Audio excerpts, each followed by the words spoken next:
Hello friends, last time आपण chemical reaction and equation या नवीन चॅप्टरला सुरुवात केली होती बरोबर का, आणि त्याचे काही व्हिडिओज आपण यापूर्वी पाहिले. आज आपण नवीन टॉपिकला सुरुवात करू, तो म्हणजे रेट ऑफ केमिकल रिएक्शन, नाही का. पण त्यापूर्वी तुम्हाला काही प्रश्नांची उत्तरं द्यायची आहे कॅन यू रिकॉल मध्ये, ठीक आहे ना. काही सोपे प्रश्न तुम्हाला या कॅन यू रिकॉल मध्ये विचारलेली आहेत. तर पाहूया एकामागून एक ते प्रश्न, आणि या प्रश्नांमध्ये तुम्हाला लक्ष द्यायचं आहे की त्या प्रोसेसेसला नेमकं किती वेळ लागतो, नाही का. या क्वेश्चन्स मध्ये तुम्हाला एवढ्या प्रोसेसेस दिलेल्या आहेत आणि त्या प्रोसेसला नेमकं किती वेळ लागतो त्याबद्दल तुम्हाला विचार करायचा आहे, सांगायचं आहे, ठीक आहे ना. तर look at the first process. पहा पहिली process, cooking gas start burning on ignition. Cooking gas जो आहे त्याला इग्नाइट केलं की तो बर्न व्हायला सुरुवात होतो, नाही का. आता किती वेळ लागतो या प्रोसेसला, नाही का. जेव्हा तुम्ही इग्नाइट करता है ना कुकिंग गॅसला, तो लगेच काय होतो, पेटतो, नाही का. तो लगेच पेट देतो. जेव्हा तुम्ही गॅसला काय करता, जाळता, लगेच तो काय होतो, पेटतो, है ना. म्हणजे ही प्रोसेस कशी आहे, फास्ट आहे, बरोबर नाही का. जी प्रोसेस लवकर होते ती फास्ट असते, ज्या प्रोसेसला वेळ लागतो ती स्लो राहते, बरोबर नाही का. तर ही जी प्रोसेस आहे है ना, इग्निशन आपण केलंय कशाचं, गॅसचं, आणि त्यामुळे तू लगेच करायला बर्न झाला, है ना. Cooking gas burning on ignition, बरोबर नाही का. तर ही प्रोसेस जी आहे ही फास्ट प्रोसेस आहे, कारण तिला खूप कमी वेळ लागतो. Now look at the second process. Iron article undergoes rusting. Iron article undergoes rusting. जे आयर्न आर्टिकल्स असतात, लोखंडाच्या वस्तू असतात, है ना, ते त्यांच्यावरती रस्ट तयार होते, है ना, म्हणजे ते जंगतात, बरोबर नाही का. आता या प्रोसेसला खूप वेळ लागतो, म्हणजे हे काय आहे, स्लो प्रोसेस आहे, बरोबर नाही का. जर तुम्ही पाहिलं असेल आयर्नचं रस्टिंग, तर जेव्हा नवीन आयर्नची वस्तू आपण आपल्या घरी आणतो काही दिवसानंतर किंवा वर्षानंतर, पण त्यावरती ब्राऊन कलरची एक लेअर तयार झालेली आपल्याला बघायला मिळते, ज्याला आपण रस्ट असे म्हणतो, बरोबर नाही का. तर ही रस्टिंग प्रोसेस काय आहे, स्लो आहे, कारण तिला खूप जास्त वेळ लागतो. Now look at the third process. पहा, erosion of rock takes place which result in formation of soil. जे रॉक्स आहेत त्यांचं काय होतं, इरोजन होतं, आणि त्यामुळे काय होते, सॉइल तयार होते, नाही का. दगडाची झीज होते आणि त्यापासून माती तयार होते. आता ही पण प्रोसेस स्लो प्रोसेस आहे, कारण तिला पण खूप जास्त वेळ लागतो, नाही का. Erosion of rock which result in formation of soil, and this process required very long time, and that's why this is the slow process, right. Then look at the next process. Alcohol is formed on mixing yeast with the sugar solution under the proper condition, नाही का. Proper condition आपण provide केली आणि त्या proper कंडिशनला sugar मध्ये जर आपण ईस्ट ऍड केला तर त्यामुळे काय होते, अल्कोहोल तयार होते, है ना. आणि या प्रोसेसला जवळपास 2 ते 5 है ना दिवस किंवा मग 1 आठवडा आपण लागू शकतो, है ना. 1 वीक वेळ लागू शकतो या प्रोसेसला अल्कोहोल फॉर्मेशन साठी.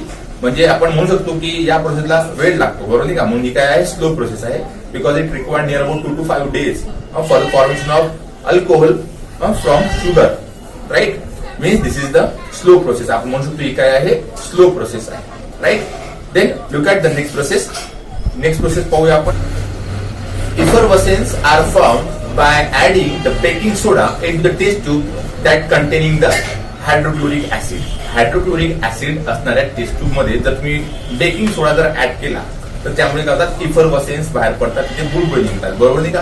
आता ही सांगा, स्लो आहे की फास्ट आहे ही प्रोसेस, है ना. तुम्ही सांगू शकता की जेव्हा तुम्ही बेकिंग सोडा ऍड करता ऍसिड मध्ये, तेव्हा लगेचच काय होतात, इफरवसेन्स निघतात. म्हणजे या प्रोसेसला खूप कमी वेळ लागतो, आणि खूप कमी वेळ लागतो, त्यामुळे ही प्रोसेस कशी आहे, स्लो प्रोसेस आहे. सॉरी, ही प्रोसेस जी आहे ती कशी आहे, फास्ट प्रोसेस आहे, because it required very short time for its completion, that's why it is the fast process, नाही का. Then look at the next process. पहा, a white coloured precipitate is form on addition of the sulphuric acid in the test tube that containing the barium chloride solution, है ना. Barium chloride solution असणाऱ्या taste tube मध्ये जेव्हा तुम्ही sulphuric acid add करता, white कलरचा काय होतो, प्रेसिपिटेट तयार होतो, बरोबर नाही का. आता मला सांगा, ही फास्ट प्रोसेस आहे की स्लो प्रोसेस आहे, है ना. This is the fast process, because जेव्हा तुम्ही सल्फ्रिक ऍसिड ऍड करता बेरियम क्लोराइडच्या सोल्युशन मध्ये, लगेचच व्हाईट कलरचा काय होतो, प्रेसिपिटेट तिथे तयार होतो, नाही का. म्हणजे ही काय आहे, फास्ट प्रोसेस आहे. समजलं तुम्हाला. आता इथे आपण खूप साऱ्या प्रोसेसेस पाहिल्या आणि जाणून घेतलं की त्या प्रोसेस स्लो आहे की फास्ट आहे, नाही का? ओके नाही, द प्रोसेस विच रिक्वायर्ड है ना very short time, it is the fast process, right? And the process which required very long time, it is the slow process. बरोबर का? ज्या प्रोसेसला छोटा वेळ लागतो, खूप कमी वेळ लागतो, ती काय फास्ट प्रोसेस आहे. आणि ज्या प्रोसेसला काय लागतो, खूप जास्त वेळ लागतो, ती काय आहे, स्लो प्रोसेस आहे. बरोबर का? ओके नाही? From this we can say that a different chemical reaction has the different rate. बरोबर का? डिफरंट केमिकल रिएक्शनचा रेट काय असतो, डिफरंट असतो. बरोबर का? ओके नाही? They the same chemical reaction also having the different rate on the different conditions, है ना? जेव्हा डिफरंट कंडिशन्स असतात तेव्हा डिफरंट कंडिशन्सला एकच केमिकल रिएक्शनचा रेट काय असतो, डिफरंट असतो, नाही का? एकच केमिकल रिएक्शन आहे पण त्याचा रेट वेगवेगळा असू शकतो जर कंडिशन काय असेल, वेगवेगळ्या असतील तर. For example, milk is setting into a curd. बरोबर का? मिल्क जे आहे त्याचं दह्यामध्ये रूपांतर होतं, दुधापासून दही तयार होतं. बरोबर का? This is a chemical reaction. हे काय केमिकल रिएक्शन आहे. And this chemical reaction occurs at different rate at two different conditions, है ना? पहिली कंडिशन आपण पाहू, हिवाळा आहे, है ना? टेम्परेचर कमी आहे, एन्व्हायरमेंटल टेम्परेचर कमी आहे. हिवाळ्यामध्ये दुधापासून दही तयार व्हायला वेळ लागतो. बरोबर का? It requires long time for milk to setting into a curd during the winter season, right? But in summer season, very less time is required for the milk to setting into a curd during the summer time. Summer time ला milk जे आहे त्यापासून दही तयार व्हायला खूप कमी वेळ लागतो. बरोबर का? ओके नाही? तर एकच केमिकल रिएक्शन आहे, दुधापासून दही तयार होऊन राहिलंय, एकच केमिकल रिएक्शन आहे, पण त्याचा जो रेट आहे तो वेगवेगळ्या सीझनला, है ना? विंटर सीझनला वेगळा असतो आणि समर सीझनला वेगळा असतो. समजले तुम्हाला? तर बघा, यावरून आपल्याला लक्षात येतं की रिएक्शनचा रेट हा वेगवेगळा असतो आणि हा रेट जो आहे त्याला काही फॅक्टर कंट्रोल करतात, नाही का? जसं आपण milk is setting into a curd, है ना? या केमिकल रिएक्शनचा रेट पाहायला वेगवेगळा असतो आणि यासाठी काही कंडिशन्स असतात. ऍक्च्युअली टेम्परेचर, है ना, ही कंडिशन आहे जी रिएक्शनचा रेट वेगवेगळा असण्यासाठी रिस्पॉन्सिबल आहे, नाही का? तर there are different factor that affect the rate of the chemical reaction and now we are looking for this different factor that affect the rate of the chemical reaction. चला पाहूया आपण factor affecting the rate of chemical reaction. And there are 5 different factor that affect the rate of the chemical reaction. Look at the first factor. First factor is nature of the reactant. Reactant's nature means the reactivity of the reactant. है ना? Reactant's nature means हा खूप reactive आहे की reactive नाही आहे, inert आहे, है ना? म्हणजे त्याची रिएक्टिव्हिटी नेमकी किती आहे, त्याचं nature. This nature of the reactant, है ना, is the first factor that affect the rate of the chemical reaction. पाहू आपण एक्झाम्पल थ्रू, है ना? 2 मेटल आहेत, एक आहे अल्युमिनियम आणि दुसरं आहे झिंक. बरोबर का? एक आहे अल्युमिनियम आणि दुसरं आहे zinc. And this metal react differently with the hydrochloric acid. हे दोन्ही मेटल जे आहेत, है ना, हे डिफरंटली हायड्रोक्लोरिक ऍसिड सोबत काय होतात, रिॲक्ट होतात. पाहू आपण.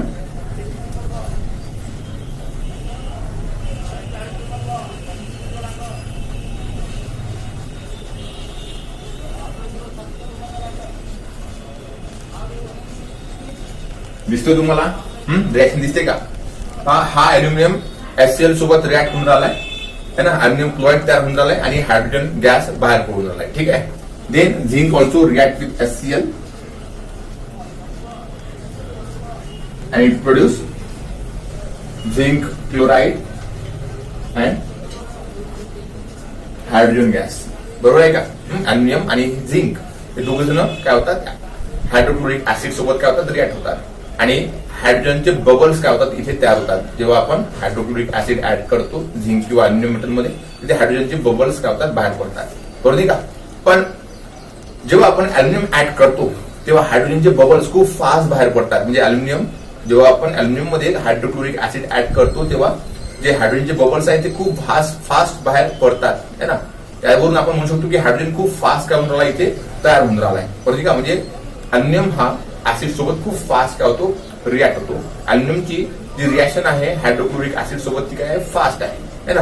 आणि झिंक मध्ये जर आपण हायड्रोक्लोरिक ऍसिड ऍड केलं नाही का, हायड्रोक्लोरिक ऍसिड मध्ये जर आपण झिंक ऍड केला तर तिथे पण हायड्रोजनचे बबल्स बाहेर पडतात, पण तिथे हायड्रोजनचे बबल्स हे स्लोली बाहेर पडतात. यावरून आपण म्हणू शकतो की हा जो झिंक आहे ना, हा स्लोली काय होतो हायड्रोक्लोरिक ऍसिड सोबत रिॲक्ट होतो. ठीक आहे, म्हणजे या दोघांचा जर आपण रेट पाहिला है ना हायड्रोक्लोरिक ऍसिड सोबत रिॲक्ट होण्याचा, तर aluminium is very much reactive और it react very fastly with the hydrochloric acid नाही का.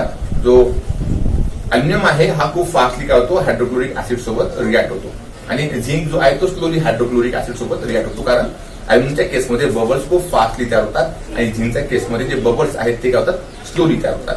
समजलं इथपर्यंत काही डिफिकल्टी? आता इथे अल्युमिनियम फास्ट का रिॲक्ट होतो आणि झिंक स्लो का रिॲक्ट होतो? Because the nature of the aluminum, that is the reactivity of aluminum, is greater than that of the zinc. जी रिएक्टिव्हिटी आहे अल्युमिनियमची ती झिंक पेक्षा काय आहे जास्त आहे, आणि त्या कारणामुळे अल्युमिनियम हा फास्टली झिंक सोबत काय होतो रिॲक्ट होतो. समजलं का? तर रिएक्टिव्हिटी जी आहे एलिमेंटची मेटलची हे आपण स्टडी करणार आहोत मेटलर्जी या चॅप्टर मध्ये, आणि तेव्हा तुम्हाला वेगवेगळ्या मेटलची रिएक्टिव्हिटी कम्पॅरेटिव्ह मॅनरने आपल्याला पाहता येईल. ठीक आहे ना. पण इथे तुम्हाला समजलं ना, पहिला फॅक्टर आहे reactivity, that is the nature of the reactant नाही का. जो रिएक्टंट रिएक्शन मध्ये भाग घेऊन राहिला त्या रिएक्टंटची रिएक्टिव्हिटी म्हणजे त्याचं नेचर, हा पहिला फॅक्टर आहे जो रिएक्शनचा रेट काय करतो अफेक्ट करतो. रिएक्शन मध्ये भाग घेणारा रिएक्टंट त्याची रिएक्टिव्हिटी जर जास्त असेल नाही का तर रिएक्शन फास्ट होते, पण जे रिएक्शन मध्ये भाग घेणारे रिएक्टंट आहेत त्यांची रिएक्टिव्हिटी जर कमी असेल तर रिएक्शन काय होईल स्लो होईल. This is the first factor, that is the nature of the reactant that affect the rate of the chemical reaction. आता आपण काय करू दुसरा फॅक्टर पाहू की जो फॅक्टर काय करून राहिला केमिकल रिएक्शनचा रेट काय करून राहिला अफेक्ट करून राहिला. तर त्यामध्ये आहे second factor, that is the particle size of the reactant है ना. Particle size of the reactant बरोबर आहे. चला आपण पाहू. Now we are looking for the second factor that affect the rate of the chemical reaction, that is the size of the particle of the reactant. Particle size of the reactant है ना. जो reaction मध्ये भाग घेऊन राहिला आहे reactant त्याची size नेमकी केवढी असते है ना, त्यावरती रिएक्शनचा रेट डिपेंड असतो. आता हा फॅक्टर जाणून घेण्यासाठी आपल्याला एक ऍक्टिव्हिटी परफॉर्म करावा लागणार आहे नाही का. आणि त्या ऍक्टिव्हिटी मध्ये आपण काय करू काही ऍपरेटस घेऊ है ना. ऍपरेटस आपल्याला 3च लागत आहेत. ठीक आहे, 2 टेस्ट ट्यूब पाहिजे ठीक आहे, बॅलन्स पाहिजे आणि मेजरिंग सिलेंडर पाहिजे. ठीक आहे, बॅलन्स मेजरिंग सिलेंडर आणि 2 टेस्ट ट्यूब, आणि आपल्याला केमिकल्स पाहिजे. त्यामध्ये आपल्याला काही पीसेस पाहिजे शाबरी टाईल्सचे नाही का. पीसेस फॉर्म मध्ये पाहिजे आपल्याला शाबरी टाईल्स, आणि नंतर आपल्याला पावडर पाहिजे शाबरी टाईल्सचं, आणि हायड्रोक्लोरिक ऍसिड पाहिजे. ठीक आहे, तसे 3 केमिकल्स पाहिजे.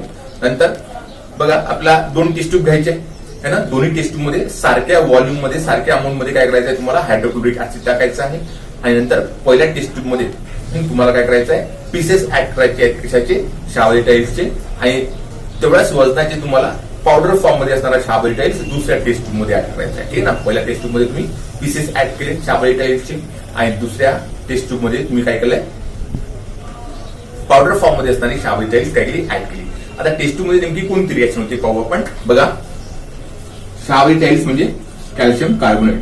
ठीक आहे, याची काय होते HCl सोबत काय होते रिएक्शन होते. ठीक आहे, आणि त्यामुळं कॅल्शियम क्लोराईड हा साल्ट तयार होतो आणि वॉटर तयार होतं, आणि कार्बन डायऑक्साईडचे बबल्स इथे बाहेर पडतात. ठीक आहे, जेव्हा तुम्ही शाबरी टाईल्सचे पावडर किंवा पीसेस ऍड करता हायड्रोक्लोरिक ऍसिड मध्ये, तिथे तुम्हाला बबल्स किंवा इफरवसेन्स निघताना बघायला मिळतात. कोणाचे? या कार्बन डायऑक्साईडचे ना. कार्बन डायऑक्साईड हा बबलच्या फॉर्म मध्ये काय होतो टेस्ट ट्यूब मधून बाहेर निघताना तुम्हाला दिसतो नाही का. बरोबर आहे. आता आपल्याला बघायचं आहे की पहिल्या टेस्ट ट्यूब मध्ये हा कार्बन डायऑक्साईड फास्टली बाहेर पडतो की दुसऱ्या टेस्ट ट्यूब मध्ये नाही का. तर ज्या टेस्ट ट्यूब मध्ये तुम्ही पावडर फॉर्म मध्ये असणारा शाबरी टाईल्स काय केली ऍड केली त्यामध्ये इफरवसेन्स खूप फास्टली निघत आहे, कार्बन डायऑक्साईडचे बबल्स खूप फास्टली निघत आहे. आणि ज्या टेस्ट ट्यूब मध्ये पहिल्या टेस्ट ट्यूब मध्ये तुम्ही काय केले होते पीसेस ऍड केले होते कशाचे शाबरी टाईल्सचे, त्यामध्ये कार्बन डायऑक्साईड बाहेर निघून राहिला, इफरवसेन्स बाहेर निघून राहिले, पण तिथे कमी प्रमाणात as compare to second test tube इथे कमी प्रमाणात काय होऊन राहिले कार्बन डायऑक्साईडचे बबल्स बाहेर पडून राहिले. ठीक आहे, म्हणजे दुसऱ्या टेस्ट ट्यूबमध्ये रिएक्शन खूप फास्ट होऊन राहिली, त्यामुळे कार्बन डायऑक्साईड खूप जास्त प्रमाणात तयार होऊन राहिला.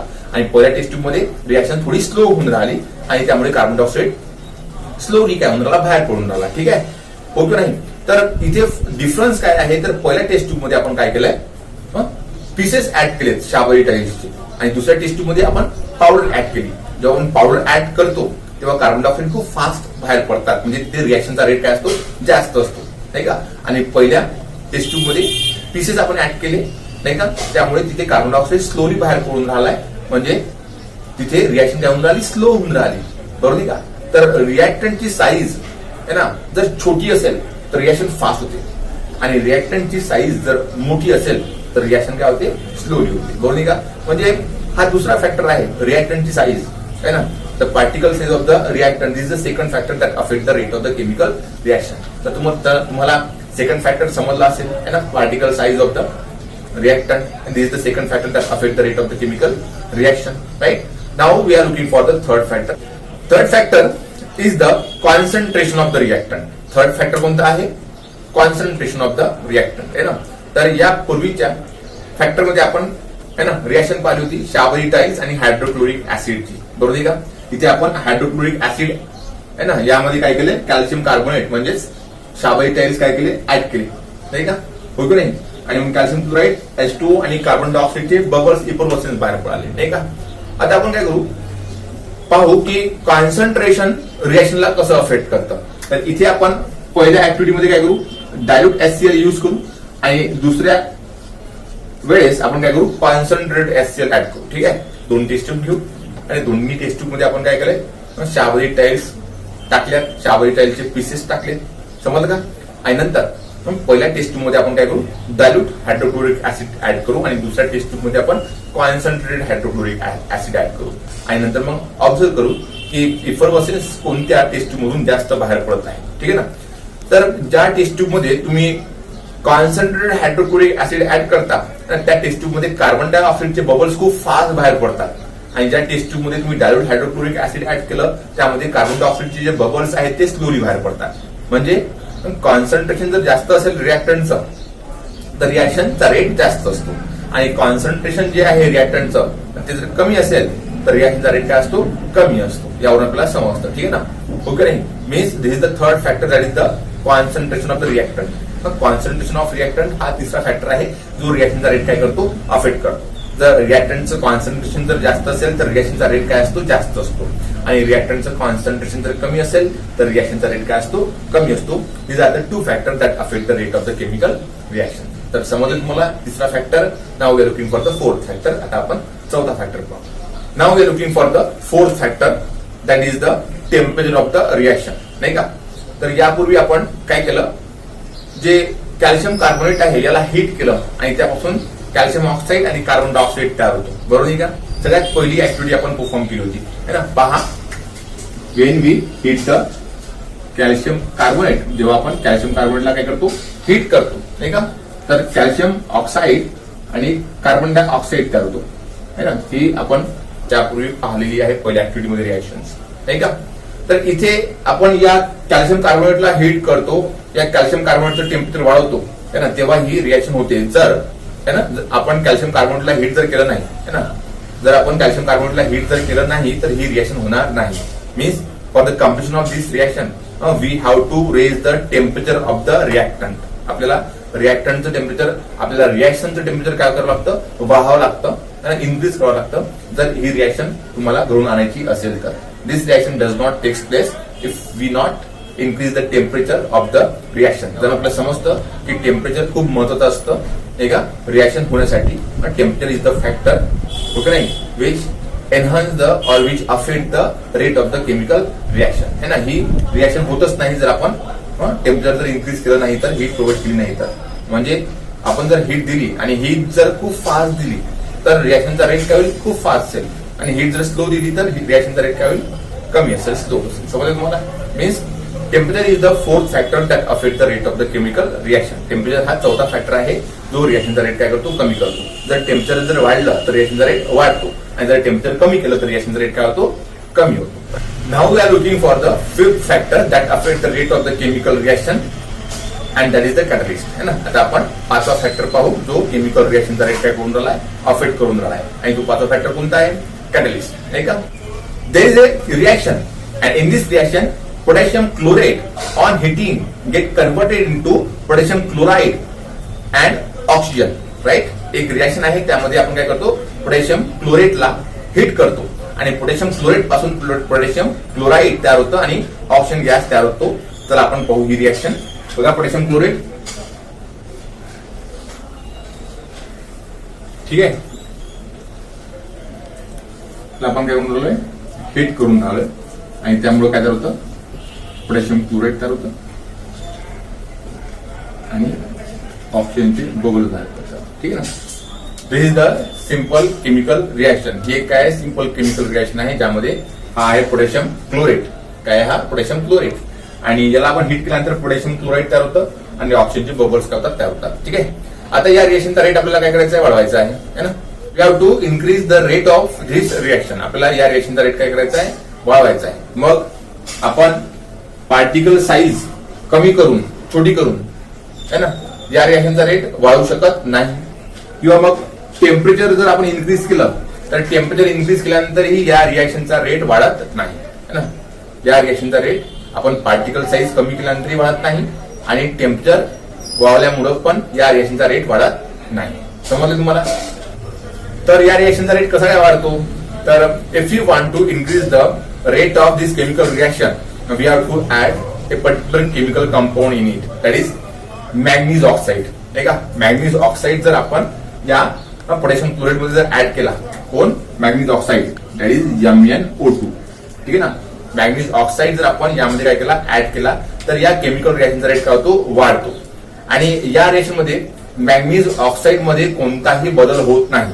Manganese oxide as a manganese ऑक्साइडच राहतो, फक्त त्याच्या प्रेझन्समुळे है ना या रिएक्शनचा रेट काय होतो, वाढतो.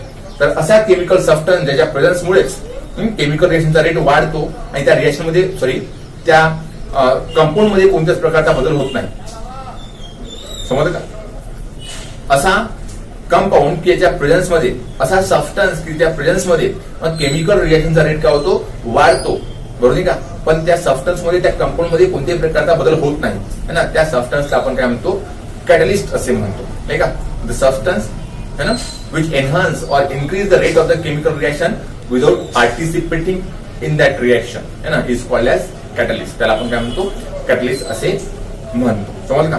The same catalyst can also be use for the different reaction. हाच कॅटलिस्ट आपण वेगवेगळ्या रिएक्शन साठी पण वापरू शकतो. For example we know that hydrogen peroxide हा काय आहे, हायड्रोजन पेरॉक्साइड आहे. And this hydrogen peroxide get decompose into water and oxygen है ना. हायड्रोजन पेरॉक्साइड हा डिकम्पोज होतो कशामध्ये, वॉटर आणि ऑक्सिजन मध्ये. But this is the very slow process. ही काय आहे, खूप स्लो प्रोसेस आहे. या रिएक्शनचा रेट काय आहे, खूप कमी आहे. But if we add a manganese oxide to this reactant, the rate of that reaction is get increase है ना. जर आपण यामध्ये काय केलंय, मॅग्नीज ऑक्साइड हा कॅटलिस्ट जर ऍड केला नाही का हायड्रोजन पेरॉक्साइड मध्ये, तर ही रिएक्शन जी आहे ती खूप फास्ट होते. खूप फास्टली वॉटर आणि ऑक्सिजन तयार होतो हायड्रोजन पेरॉक्साइड पासून. ठीक आहे ना. आणि this is the fifth factor that is catalyst है ना, विच एनहान्स और increase the rate of chemical reaction. Host presence increase the rate of the chemical reaction. बरोबर का. तर these are the 5 different factors that affect the rate of the chemical reaction है ना. आणि तुम्हाला हे 5 फॅक्टर समजले असतील. बरोबर आहे का. तर यामध्ये काही डिफिकल्टी तुम्हाला आता पुढे आपल्याला पाहायचं आहे, रिडक्शन अँड ऑक्सिडेशन. बरोबर आहे का. पण ते आपण नेक्स्ट व्हिडिओमध्ये काय करू, स्टडी करू. ठीक आहे.